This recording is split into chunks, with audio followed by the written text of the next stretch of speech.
God uses the Bible to invite us to love Him back.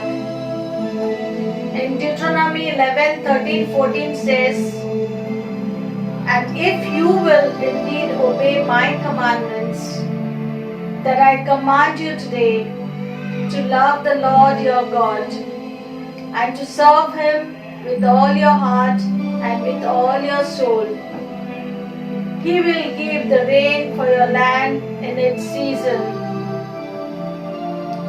the early rain and the latter rain, that you may gather in your grain and your wine and your oil." Amen. Let's give Him the best this morning. Let's love Him. Let's declare and say that we love Him. Let's be grateful to Him. Come before Him with gratitude.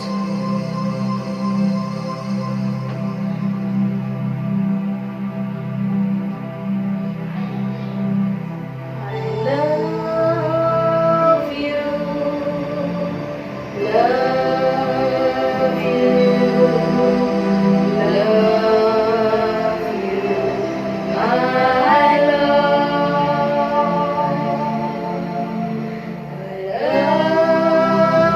you,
Yes, Lord.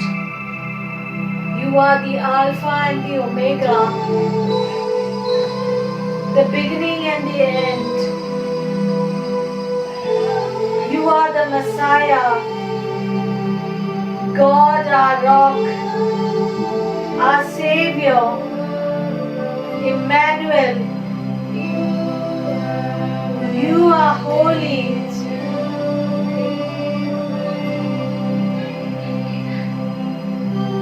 We give you glory and honor, Lord, this morning. Christ our God, you are the light. We praise you and we give you glory. Worship you. We give you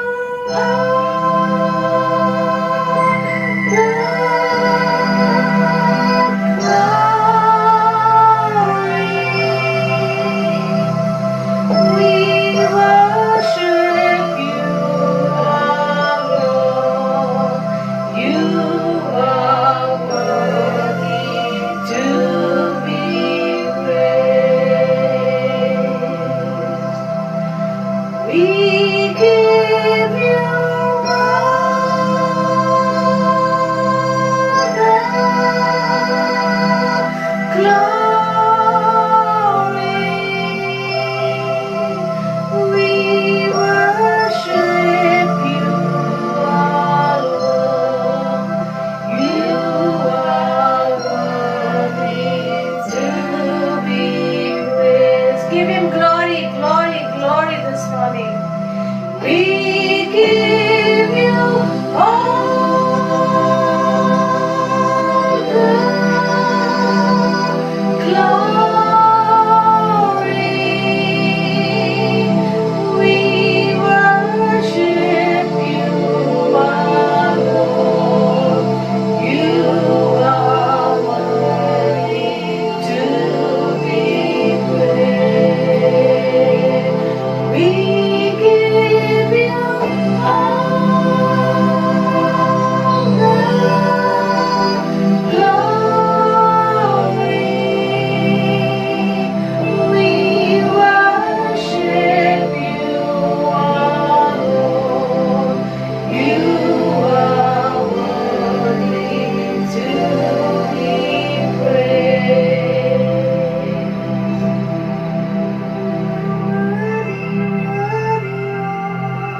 Thank you, Abba Father.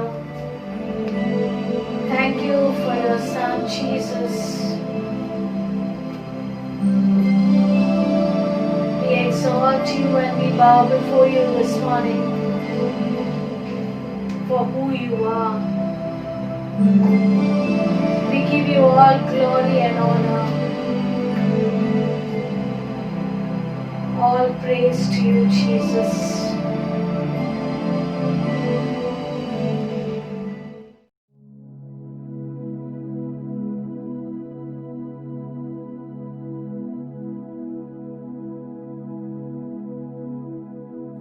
Good morning, church.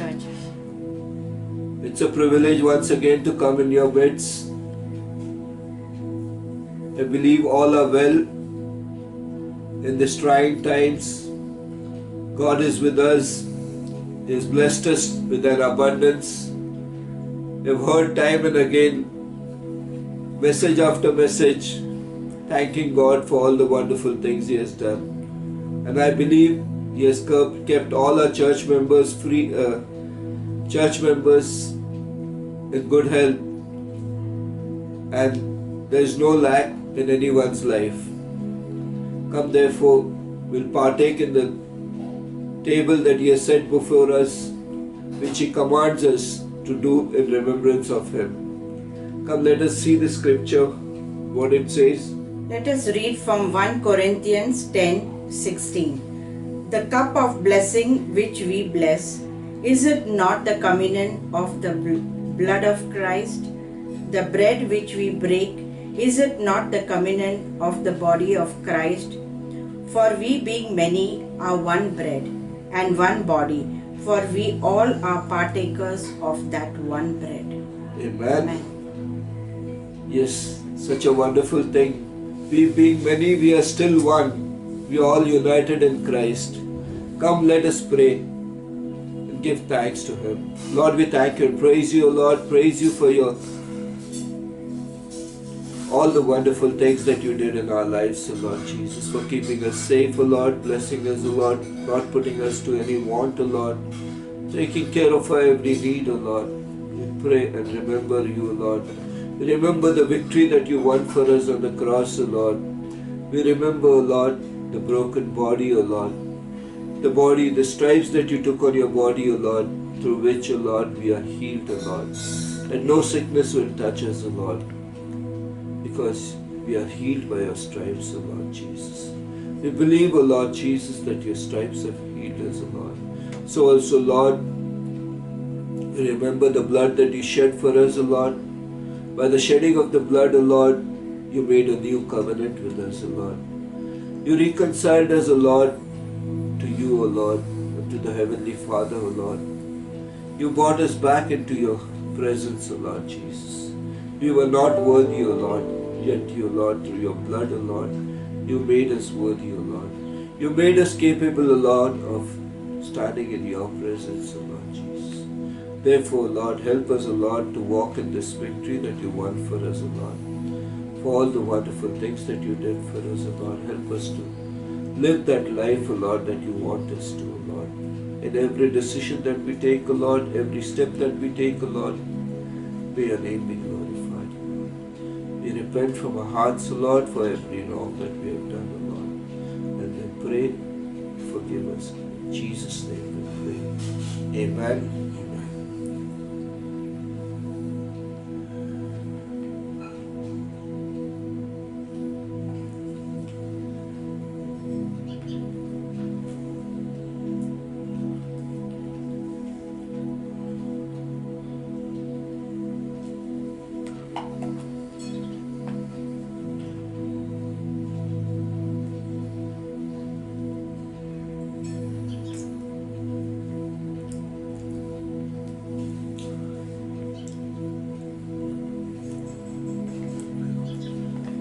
Thank you, church, for being with us.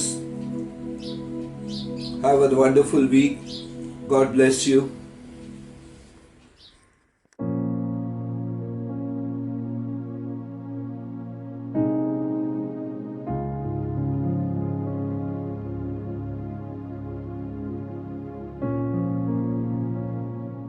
आज देखिए Joseph Prince के साथ। कोई ऐसा पाप नहीं जिसे परमेश्वर क्षमा नहीं कर सकते। कोई पीड़ा नहीं है जिसका वो निवारण नहीं कर सकते। कोई बीमारी नहीं जिसे चंगा नहीं कर सकते। आमीन। वो इन सबसे ऊपर है। जहां पाप बढ़ता है वहां अनुग्रह उससे कहीं ज्यादा बढ़ता है। ऐसे दुनिया में जहां लोग पाप के प्रति इतने सचेत हैं, सारी कमियां, असफलताएं और हार, विश्वास करना कठिन है कि जहां पाप बढ़ता है, खासकर जब ये बढ़ रहा होता है, अनुग्रह भी अत्यधिक उपलब्ध रहता है। पर हमें विश्वास करना होगा। आमीन। पौलुस ने इसका प्रचार किया कि जहां पाप बढ़ता है वहां अनुग्रह भी अत्यधिक बढ़ता है, पर उसे गलत समझा गया और उसके शब्दों का गलत मतलब निकाला गया। कहा गया कि जानबूझकर पाप करो ताकि अत्यधिक अनुग्रह मिल सके। पौलुस ने ये नहीं कहा, पर पौलुस ने यह अवश्य कहा जहां पाप बढ़ता है वहां अत्यधिक अनुग्रह भी उपलब्ध होता है। ग्रीक में है ये हुप परिस्यो, जिसका मतलब है हाइपर हुप। अनुग्रह अत्यधिक बढ़ता है। आमीन। और सब लोगों ने कहा आमीन। चलिए परमेश्वर के अनुग्रह के प्रति विवेकशील रहें, पाप के प्रति नहीं। आमीन। चलिए विवेकशील हो परमेश्वर के जीवन, चंगाई और स्वास्थ्य के प्रति, बीमारी और रोग के प्रति नहीं। आमीन। संसार लगातार जानबूझकर आपको इन चीजों के प्रति सचेत कराएगा, पर सचमुच परमेश्वर की आशीषें ये चीजें नहीं हैं। पर आप उनका अनुभव कैसे करेंगे, कैसे आप उन्हें हासिल करेंगे? रोमियो अध्याय 1 वचन 16-17 हमें बताता है, क्योंकि मैं सुसमाचार से नहीं लजाता। सुसमाचार क्या है? यह है मसीह का सुसमाचार। मैं सुसमाचार से नहीं ले जाता क्योंकि यह परमेश्वर की सामर्थ्य है। लेकिन सुसमाचार सामर्थ्य है, परमेश्वर का सामर्थ्य यह सुसमाचार में है। जब आप सुसमाचार का उपदेश देते हैं तो परमेश्वर का सामर्थ्य मुक्त होता है। यह परमेश्वर का सामर्थ्य है जो उद्धार तक जाता है। और यहां यह शब्द उद्धार है सुटेरिया, जो केवल यही नहीं कि नरक से बचाए जाना, बल्कि आत्मिक मृत्यु से बचाए जाना। बचाए जाने शब्द में ये शब्द भी शामिल है, जैसे कि ध्यान दीजिएगा, वो शब्द हैं चंगाई, संपूर्णता, सलामती, सुरक्षा और समृद्धि। सचमुच ये शब्द आपको मिलेंगे अगर आप मूल भाषा में इसे ढूंढेंगे। जी हां, मूल भाषा में। ऑलराइट, आप ये सब पाएंगे कि ये सब निहित है सिर्फ एक शब्द में। आमीन। इब्री में यह है यशुआ। आमीन। जो है उद्धार, चंगाई, समृद्धि, छुटकारा, सलामती, संपूर्णता। हालेलुया। तो परमेश्वर की सामर्थ्य है आपकी सलामती के लिए। परमेश्वर की सामर्थ्य है आपकी चंगाई के लिए। परमेश्वर की सामर्थ्य आपकी भावनात्मक संपूर्णता के लिए है, अवसाद से और अत्याचार से मुक्ति के लिए। परमेश्वर की सामर्थ्य आपके शानदार संबंधों के लिए है। परमेश्वर आपके संबंधों को बचा सकते हैं। कितने कहेंगे आमीन? परमेश्वर आपके विवाह को बचा सकते हैं। जी हां, वो आपके विवाह को बचा सकते हैं। परमेश्वर के बचाव को एक ही क्षेत्र तक सीमित ना रखिए। वो स्त्री जिसे लहू का रोग था, जब उसने उनके वस्त्र को छुआ, यीशु मुड़े और कहा कि तेरे विश्वास ने तुझे चंगा किया है। यह शब्द चंगाई है वहां सुटेरिया से सोजो, जो सुटेरिया की ही एक क्रिया है। तो ये वचन जो यहां है आपके उद्धार के लिए परमेश्वर का सामर्थ्य कहीं ज्यादा है, इसलिए कि वो हर एक विश्वास करने वाले के लिए, पहले यहूदी फिर यूनानी के लिए, क्योंकि उसमें परमेश्वर की धार्मिकता विश्वास से और विश्वास के लिए प्रकट होती है। दुर्भाग्यवश जब आप सुसमाचार को प्रचारित होते देखते हैं कई बार आजकल, तो मनुष्य के पाप प्रकट किए जाते हैं, ऐसा आप सुनते हैं। इसमें कोई शक नहीं, लोग जानते हैं कि उन्होंने पाप किया है, इसलिए वो प्रभु से दूर रहते हैं और वो प्रभु के बारे में बात नहीं करना चाहते, क्योंकि वो पाप की वास्तविकता को बाहर लेकर आता है। लोगों को याद कराने की आवश्यकता नहीं है कि उनके जीवनों में पाप है, पर सुसमाचार पाप का प्रकटीकरण बिल्कुल नहीं है। सुसमाचार प्रकाश है विश्वास के द्वारा परमेश्वर की धार्मिकता का, और यह विश्वास पर प्रकट किया जाता है। मुझे अच्छी आमीन मिल सकती है? जैसा कि लिखा है, विश्वास से धर्मी जन जीवित रहेगा। अब बहुत बार जब आप ये वचन पढ़ते हैं, विश्वास से धर्मी जन जीवित रहेगा, आप मन में ये सोचने लगते हैं, मुझे पता है कि इसका क्या मतलब है। इसका मतलब है विश्वासी विश्वास द्वारा जीवित रहते हैं, और मैं भी यही सोचा करता था। पर असल में जो वो यहां कह रहा है विषय है धार्मिकता, विश्वास की धार्मिकता। जी हां, विश्वास की धार्मिकता। विश्वास की धार्मिकता परमेश्वर के हर आशीष की एक कुंजी है। जी हां, क्योंकि ये बुनियाद है जिसके द्वारा परमेश्वर आपको आशीष देने में सक्षम हो सकते हैं। और यह वचन सचमुच ये कह रहा है कि विश्वास से धर्मी जन जीवित रहेगा। ऐसा नहीं कि धर्मी जन से विश्वास जीवित रहेगा, विश्वास से धर्मी जन जीवित रहेगा। कुछ अनुवाद इसे अच्छी तरह बाहर लाते हैं, जैसे यंग का अनुवाद शब्द दर शब्द इसे बाहर लेकर आता है। न्यू इंग्लिश ट्रांसलेशन इसे कहता है धर्मी जन विश्वास से जीवित रहेंगे। अब ये इससे लगा है कि विश्वास से धर्मी जन जीवित रहेगा, राइट? धर्मी जन विश्वास से जीवित रहेंगे। अगर आप इस पर विश्वास करते हैं कि आप विश्वास के धर्मी जन हैं, तो आप जीवित रहेंगे। आमीन। हमें विश्वास में धर्मी होने की क्या आवश्यकता है? क्योंकि हर दिन हम अभी भी अपने शरीर और अपने विचारों में पाप के प्रति सचेत हैं, भावनाओं में, अपने जज्बातों में, अपनी सोच में, अपनी चेतना में, है ना? क्या मैं सही कह रहा हूं? आप में से जो सोचता है कि उद्धार पा चुका है उसे कुछ भी महसूस नहीं होता। नहीं, हमें अभी भी है। इसके बीचों बीच परमेश्वर कह रहे हैं कि मैं तुम्हें धर्मी रूप में स्वीकारता हूं। तुमने मेरे पुत्र के लहू में अपना विश्वास डाला है, आमीन, जिसने आपको सभी पापों से शुद्ध कर दिया है। मेरा पुत्र आपका पाप बन गया ताकि आप उसमें मेरी धार्मिकता बन सकें, उसमें, आमीन। अब आपको स्वयं को धर्मी घोषित करना होगा, इसलिए पाप के बीचों बीच मुझे इसकी घोषणा करनी होगी कि मैं मसीह में परमेश्वर की धार्मिकता हूं, ताकि जब एक बार आप ये स्वीकार कर लें तो आप विश्वास के द्वारा धर्मी बन जाते हैं। और विश्वास द्वारा धर्मी कभी भी मरते नहीं हैं। विश्वास से धर्मी जन हमेशा जीवित रहेगा, आमीन। और न केवल इस जीवन में जीवित रहेंगे, पर उसका जीवन उच्च कोटि का होगा, जैसे यह शब्द जीवन ग्रीक में है। प्रभु की स्तुति हो। और जब आप इसकी ओर देखते हैं, यह हमें मजबूर करती है यह जानने के लिए कि मृत्यु इतनी सर्वव्यापी है और पाप इतना फैला है कि हमारे लिए अनुग्रह और जीवन के प्रति सचेत रहना बहुत कठिन हो जाता है। पर रोमियो 5:17 जो मेरा एक मनपसंद वचन है, इसमें लिखा है, क्योंकि जब एक मनुष्य के अपराध के कारण, एक व्यक्ति के अपराध की वजह से, एक व्यक्ति कौन है? आदम। क्योंकि जब एक मनुष्य के अपराध के कारण मृत्यु ने उस एक ही के द्वारा राज किया। सोचिए, परमेश्वर का कभी मकसद नहीं था कि मनुष्य मरे। उनकी योजना नहीं थी कि मनुष्य बूढ़ा हो, वो निर्बल हो जाए, उसके चेहरे पर झुर्रियां हों और वो मर जाए।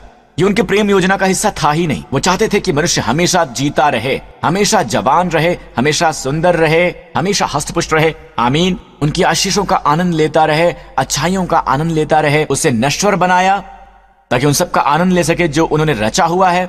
मनुष्य को रचा गया परमेश्वर का संपूर्ण प्रेम और अच्छाई प्राप्त करने के लिए, आमीन। पर मनुष्य ने बहुत बड़ा विद्रोह किया परमेश्वर के विरुद्ध और परिणाम स्वरूप मृत्यु आ गई।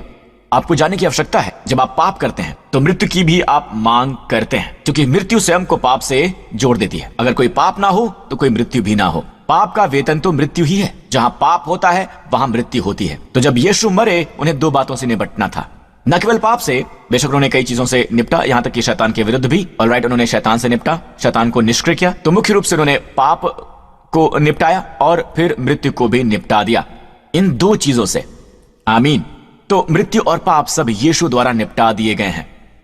वो अपने पुनरुत्थानिक रूप में हैं। मुझे अच्छी आमीन मिल सकती है। और यहां लिखा है, मनुष्य के अपराध की वजह से मृत्यु ने उस पर राज किया। आपने गौर किया कि मृत्यु बस आती ही नहीं है, बल्कि वो राज भी करती है, और कुछ मात्रा में, कहीं ज्यादा। कहिए कहीं ज्यादा, फिर से कहिए कहीं ज्यादा।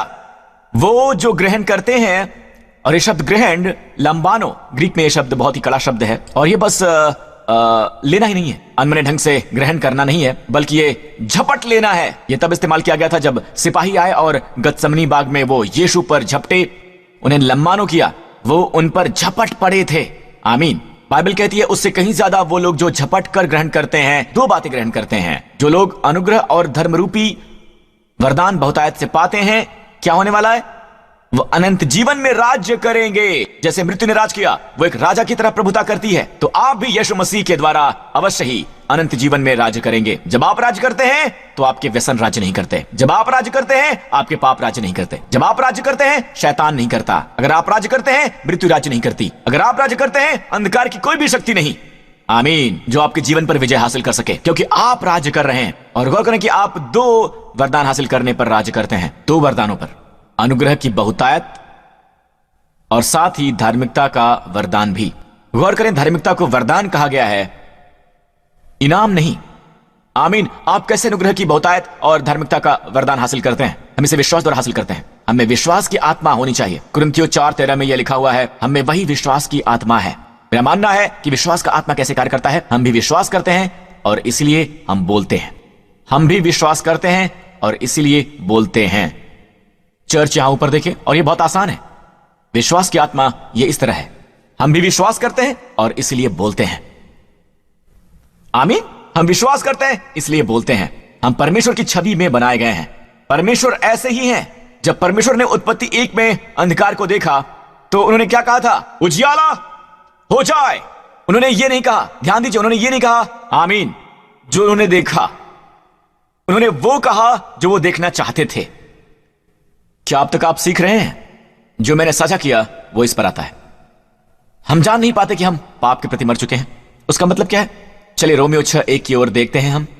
मैंने अभी बताया कि जहां पाप बढ़ता है वहां अनुग्रह क्या होता है? और अधिक उपलब्ध होता है। यहां ये लिखा है, फिर हम क्या कहें? क्या हम पाप करते रहें ताकि अनुग्रह बहुत हो? तो लोग जिन्होंने ये सुना जहां पाप बढ़ता है वहां अनुग्रह और भी अधिक बढ़ता है, वो लोग इस तरह के प्रश्न भी पूछते हैं। और जाहिर है कि ऐसे प्रश्न पूछेंगे और आप उन्हें क्या कहेंगे? कैविलर्स, जो बस अनुग्रह के संदेश में कमियां ढूंढना चाहते हैं। कि पौलुस ने कहा कि जहां पाप बढ़ता है वहां अनुग्रह और भी बढ़ जाता है। तो क्या आप ये कहना चाहते हैं कि चलो ज्यादा पाप करते हैं ताकि हमें अनुग्रह भी ज्यादा मिल जाए? तो एक काम करते हैं, चलो और पाप करते हैं। और पौलुस का उत्तर नकारात्मक भी नहीं है और ना ही प्रतिबंधित है। पौलुस ने ये नहीं कहा कि ऐसा मत करो, उसने ऐसा नहीं कहा। देखिए क्या कहा उसने, कदापि नहीं। हम जब पाप के लिए मर गए तो फिर आगे को उसमें क्यों कर जीवन बिताएं? उनका जवाब एक असंभव है। एक सच्चा विश्वासी पाप के प्रति मरा हुआ है। आप इसमें और कैसे जी सकते हैं? यह असंभव है। अब मैं आपको समझाना चाहूंगा। आप कहेंगे कि मैं नहीं समझता क्योंकि मैं अब भी अपने जीवन में पाप देखता हूं, मैं अब भी पाप करता हूं। मैं किसी से बात कर रहा था और मुझे उसको लेकर गुस्सा बढ़ गया। मैं आपसे कहना चाहता हूं, जब अंदर ही अंदर गुस्सा बढ़ रहा था, आप पाप के प्रति मृत हैं। इस बीच जब आपने ये महसूस किया, जब आपने ये जाहिर किया, जब आप गुस्से में उबल रहे हैं, आप पाप के प्रति मरे हैं। तो वो सब क्या था पास्टर प्रिंस? वो पाप था, वो वास्तविकता नहीं है जिस तरह परमेश्वर आपको देखते हैं। याद रखिए कि पाप में अब कोई शक्ति नहीं कि आपको दंडित करे। अब ये देखिए, रुकिए। कहीं आप ये ना कहें कि पास्टर प्रिंस आप जो चाहें वो कर सकते हैं। नहीं। दरअसल जब मैं आगे बढ़ूंगा तो आप देखेंगे कि उसका क्या मतलब है। एक उपदेश है जो कहता है एक मसीही को सीखने की आवश्यकता है पाप के प्रति मरने के लिए। यह गलती है। एक और सुनिए, हम सब पाप के प्रति मर रहे हैं। सीखना होगा पाप के प्रति मरना क्या है। पाप के प्रति मरने जैसी कोई चीज नहीं है। या तो आप उसके प्रति मरे हैं या तो आप नहीं मरे। वो जो कब्रिस्तान में है उन्हें आप ये नहीं कहते कि आप मर रहे हैं या मर चुके हैं। वो मर चुके हैं। ओके, तो क्या मतलब है पाप के प्रति मरना? चलिए नीचे आते हैं। क्योंकि ये जानते हैं कि मसीह मरे हुए में से जी उठकर, अबे कितने जानते हैं कि मसीह मुर्दों में से जिलाया गया? वो आज जीवित है पिता के दाहिने हाथ पर क्या वो मृत्यु से गुजरे थे? क्या वो मरे थे? वो मरे थे, है ना? कहां मरे थे? क्रूस पर। वो दफनाए गए और तीसरे दिन परमेश्वर ने उन्हें मुर्दों में से जीवित कर दिया। मसीह मरे हुए में से जी उठा इसलिए क्योंकि उसे फिर नहीं मरना था। तो मृत्यु कहां है? यीशु से अलग। क्या मैं सही हूं? क्या मृत्यु यीशु से अलग है? जी हां। तो फिर से नहीं मरना, उस पर मृत्यु की प्रभुता फिर नहीं होगी। हां, वो कब्र की दूसरी ओर है, वो मृत्यु के दूसरी ओर है। आमीन। वो मृत्यु से परे है। अपने पुनरुत्थानित जीवन में वो कभी नहीं मर सकते। मृत्यु की अब उन पर कोई प्रभुता नहीं है। अब ये देखिए, इसका ताल्लुक आपसे है। ध्यान से सुनिए। क्योंकि वो जो मर गया तो पाप के लिए एक ही बार मर गया। कितनी बार? एक ही बार, हमेशा के लिए। यह धारणा पाप के लिए रोज मरने की, पाप के लिए मरने की, हमें सीखना होगा पाप के लिए मरना, यह सब गलत है। यीशु पाप के लिए कितनी बार मरते हैं? एक ही बार, हमेशा के लिए। ध्यान से सुनिए, किस तरह यीशु पाप के लिए मरे। क्या यीशु ने पाप किया और फिर पाप के लिए मरे? नहीं, उन्होंने कभी पाप नहीं किया। वो तो पाप रहित थे। तो किस पाप के लिए यीशु मरे? वो पाप जो उनके साथ जोड़े गए थे। ये असल में हमारे पाप थे जो उन्होंने उठा लिए थे। तो मतलब हमारे पाप उनमें जोड़ दिए गए। तो वो मरे दंडाज्ञा के लिए, दोष भावना के लिए और पाप के दंड के लिए। आपको यह जानना है, क्योंकि यदि हम में जोड़ा गया है इसका मतलब है कि हम दोष भावना के लिए ही मर गए, दंडाज्ञा और पाप के दंड के लिए भी। पर जो जीवित है परमेश्वर के लिए जीवित है। दूसरे शब्दों में यीशु की मृत्यु उनसे अलग है। मृत्यु की अब उन पर कोई प्रभुता नहीं है। उस जीवन पर जो अब परमेश्वर में जीते हैं स्वर्ग में, वो अब भी 100% मनुष्य है, 100% परमेश्वर बेशक, पर वो रहा मनुष्य के रूप में। आमीन, आमीन। अनंत जीवन की सामर्थ्य के साथ। अब ये देखिए, उसका मुझसे क्या वास्ता है पास्टर प्रिंस? अगला वचन, क्योंकि वो जो मर गया तो पाप के लिए एक ही बार मर गया, तो ऐसे ही तुम भी न्यू क्रिएशन चर्च में, ग्रेस रेवोल्यूशन चर्च में, आप जो इसे इस वक्त देख रहे हैं, ऐसे ही का मतलब है इस तरह से। मैंने सोचा यहां जरूर जोड़ूं कि अगर आप लोग समझ ना पाए ऐसे ही। इसी तरह से, किसी अलग तरह से नहीं, ऐसे ही तुम भी अपने आप को पाप के लिए मरा समझो। कितनी बार? एक ही बार मरना, परंतु परमेश्वर के लिए यीशु मसीह में जीवित समझो। एक ही बार और हमेशा के लिए। तुम परमेश्वर में अपने आप को जीवित समझो हमेशा के लिए। अब यह पहली बार है जब पौलुस के सभी पत्रों में यह कथन मसीह यीशु में प्रकट होता है, पहली बार। अब के बाद पौलुस के बहुत से पत्रों में वो बात करेगा कि मसीह में कौन है, मसीह में आपके पास क्या है। मसीह यीशु में यहां पहली बार प्रकट होता है। इसका मतलब यह है कि यह वचन बहुत महत्वपूर्ण है यह समझने को कि यीशु मसीह में होने का क्या मतलब है। मतलब यह कि जो भी मसीह के साथ हुआ वो आपके साथ हुआ। एक बार जब आप ये जान लें, आप ये देखेंगे कि शब्द एक अकाउंटिंग टर्म है, जैसे आप स्वयं को समझें। इसका मतलब क्या है? इस तथ्य को गिने, जैसे मसीह मरा पाप के लिए वैसे ही आप भी मरे। जैसे वो परमेश्वर के लिए जीवित है पुनरुत्थानित जीवन में, वैसे आप भी हैं। वाह, इस तथ्य को समझो। अब ये जो शब्द है लॉगिज़ोमाए, ग्रीक में हिसाब किताब का ही शब्द है। जोड़ो, ये एक मान लेना ही नहीं है, ये तथ्य बनाने के लिए समझना नहीं है। आपको समझना है तथ्य के संदर्भ में। समझ रहे हैं आप? अगर मैं लॉगिज़ोमाए, यदि मैं समझूं कि मेरे बैंक में $1000 हैं, वो इसलिए क्योंकि मेरे पास बैंक में $1000 हैं। अगर मैं अपना जीवन जीऊं ये सोचते हुए कि मेरे बैंक में $1000 हैं, विश्वास ऐसा ही है कि आप कुछ इस तरह का दिखावा करें कि मेरे बैंक में $1000 हैं, है ना? लेकिन अगर आप यहां वहां पैसे खर्च करें और सोचें कि मेरे पास $1000 हैं जबकि नहीं है, तो ये विश्वास नहीं है। ये बाइबल का विश्वास नहीं है। जी नहीं, बिल्कुल भी नहीं। बाइबल का विश्वास यह है कि आपके बैंक में $1000 हैं और आप विश्वास करते हैं कि आपके बैंक में $1000 हैं क्योंकि आपके पास हैं। आपको इस समझ के अनुसार ही अपना जीवन जीना है। इसी समझ से मुझे अच्छी अमील मिल सकती है। दुर्भाग्यवश अंतिम वचन, उसके बाद यह वचन है जिस पर लोग बहुत कम प्रचार करते हैं। वो कहते हैं अपने मरणहार शरीर में पाप को राज्य न करने दें। पास्टर प्रिंस चलिए उपदेश सुनाते हैं कि पाप को अपने मरणहार शरीर में ज्यादा राज्य न करने दें, पर वो आमीन कंफ्यूज कर रहे हैं इंपेरेटिव को इंडिकेटिव से। इंपेरेटिव से पहले आपको वो बताते हैं कि मसीह को क्या हुआ था, वो है इंडिकेटिव। अब अगला वचन देखिए, ये अंतिम वचन है जिसका आज हम हवाला देंगे। इसलिए पाप तुम्हारे मरणहार शरीर में राज्य ना करे कि तुम उसकी लालसाओं के अधीन रहो। बहुत अच्छे पास्टर प्रिंस, आपको इस पर उपदेश देना होगा, पर सुनिए, यहां यह नहीं लिखा है कि पाप को राज्य करने दो। यहां पर यह नहीं लिखा है, यहां लिखा है कि इसलिए शरीर में पाप को राज्य न करने दें। इसलिए वहां पर क्यों है? जब आप बाइबल में इसलिए शब्द को पाते हैं तो पता लगाइए कि वहां पर यह क्यों है। इसीलिए आप जानते हैं कि यहां पर इसलिए क्यों है? क्या ये आप जानते हैं? इसलिए वहां पर क्यों है? क्यों? आने वाले तथ्यों के बारे में, ये जानते हुए कि मसीह एक बार ही पाप के लिए मर गया, वो परमेश्वर में जीवित है पुनरुत्थानित जीवन में। आप खुद को स्वयं में देखते हैं, आपके पाप और आपकी मृत्यु आपके पीछे ही रह गई। आप पिता के सम्मुख खड़े हैं पुनरुत्थानित मसीह में, एक पुनरुत्थानित प्राणी हैं, आप एक स्वर्गीय मनुष्य हैं, आप जीवन की नवीनता में चल रहे हैं। आमीन। इसीलिए इसकी वजह से पाप आप पर जबरदस्ती ना कर सके। पाप को कहने न दे कि हे, मैं तुम में गुस्से के रूप में उठ रहा हूं, अब गुस्सा करो, चलो इस आदमी को गाली दो। पाप आपको कंफ्यूज न करने पाए ये सोचने पर कि आप अब भी वही पुराने प्राणी हैं। पर पास्टर प्रिंस, क्या आप नहीं जानते, कई बार रात के बीचों बीच मुझे बुरे सपने आते हैं, अतीत के दृश्य जिन्हें मैं भूल गया था और वो मेरे मन में दौड़ते हुए चले आ रहे हैं। मुझे गंदा महसूस होता है, मुझे अशुद्ध महसूस होता है, मैं रात के बीच में उठ जाता हूं। इस सब के बावजूद असल में वो शैतान है जो प्रकट हो रहे हैं आपको सोचने पर मजबूर करने के लिए कि आप पाप के लिए मरे हुए नहीं हैं। आप अब भी वही पुराने मनुष्य हैं। ये झूठ है, ये आप नहीं है। ये सच लगता है, ये सच महसूस होता है, संवेदना सच्ची होती है, पर परमेश्वर कहते हैं कि ये नहीं है। परमेश्वर कहते हैं कि आप एक ही बार में पाप के लिए मर चुके हैं, अब आप और पाप नहीं कर सकते। आप पाप के लिए मर चुके हैं, आप पुनर्जीवित हैं मसीह में। आपको इसी समय ये अंगीकार करना होगा कि मैं धार्मिकता हूं मसीह की। आपको अंगीकार करना होगा कि आप मसीह में परमेश्वर की धार्मिकता है। कई बार ऐसा होता है जब आप किसी से कुछ कहते हैं और फिर कोई पलटकर आपसे कुछ कहता है और फिर आप इसे छोड़ना, पाप के बीचों बीच ये कहना कि मैं मसीह में परमेश्वर की धार्मिकता हूं, आप असल में उसे महिमा मंडित कर रहे हैं जो यीशु ने क्रूस पर किया। न केवल ये, आप परमेश्वर को महिमा दे रहे हैं। आमीन। क्योंकि आप जो कह रहे हैं वो सच है। और मेरा मानना है जैसा आपने कहा है अब्राहम की तरह बिल्कुल सच है। पर पास्टर प्रिंस, मेरे दिल में बहुत गुस्सा महसूस होता है, मेरे विचारों में लालसा महसूस होती है। मैं जानता हूं, पर अब्राहम की तरह विश्वास का इस्तेमाल कीजिए। अपने शरीर की ओर ध्यान मत दीजिए,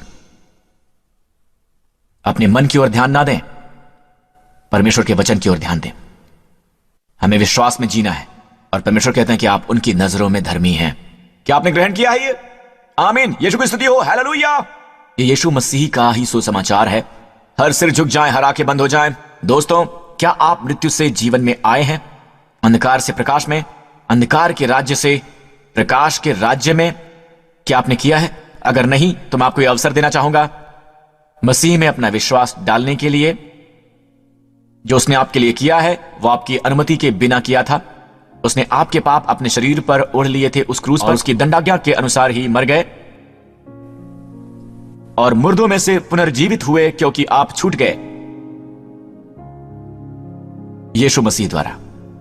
और दोस्तों, अगर आप विश्वास करते हैं इस पर, तो जो सच है वो आपके जीवन में भी सच होगा। अगर ये आप हैं और इस समय आप इसे कहीं भी देख रहे हैं, इसी समय मेरे साथ ये प्रार्थना कीजिए। कहिए, हे स्वर्गीय पिता, यीशु मसीह मेरे प्रभु हैं और मेरा मानना है कि उस क्रूस पर मसीह मेरे पापों के लिए मरे। उन्होंने मेरी सारी दंडाज्ञाएं ले ली और उन सबको पूरा किया। मैं आपका धन्यवाद करता हूं कि आपने उन्हें मुर्दों में से जिला दिया जब मुझे धर्मी घोषित किया गया। धन्यवाद पिता कि जब मसीह मरे तो मैं भी मर गया एक ही बार हमेशा के लिए, पाप के लिए, पुराने आदम के लिए। और जब उसे जिलाया गया तो मुझे भी जिलाया गया एक नए मनुष्य के रूप में, यीशु मसीह में, हमेशा आपके द्वारा देखे जाने के लिए केवल मसीह में। धन्यवाद पिता, मैं आपके अनुग्रह से जीवन की बाट निहारूंगा, आपकी अच्छाई से भरे यीशु के नाम से। और सबने कहा आमीन। अपने पांव पर खड़े हो जाइए। धन्यवाद पिता। आमीन, आमीन, आमीन। धन्यवाद पिता। पता है, प्रभु चाहते हैं कि मैं आपको ये कहूं, आप इस जगह से जा रहे हैं और अधिक जवान, शक्तिशाली और स्वस्थ होकर। आमीन। इस पूरे स्थान पर अपने हाथ उठाइए। इस आने वाले सप्ताह प्रभु यीशु के नाम पर, मैं जानता हूं मैं क्या कह रहा हूं, क्योंकि मेरे पास परमेश्वर के वचन का अधिकार है कि परमेश्वर की अच्छाई आपके पीछे रहेगी, उसका अनुग्रह आपको घेर लेगा। आमीन। सोमवार, मंगलवार, बुधवार, बृहस्पतिवार, शुक्रवार, शनिवार, इस पूरे सप्ताह भर अपेक्षा कीजिए और परमेश्वर के अनुग्रह पाने का इंतजार कीजिए। विश्वास करें और ये कहें आमीन यीशु के नाम पर। और प्रभु अपना मुखमंडल आप पर चमकाएं, आप पर अनुग्रह करें, अपना चेहरा आप पर नाजिल करें और प्रदान करें आपको और आपके प्रियजनों को शालोम, सलामती और स्वास्थ्य और शांति, प्रभु यीशु मसीह के नाम पर। और सब लोगों ने कहा आमीन। Love you all.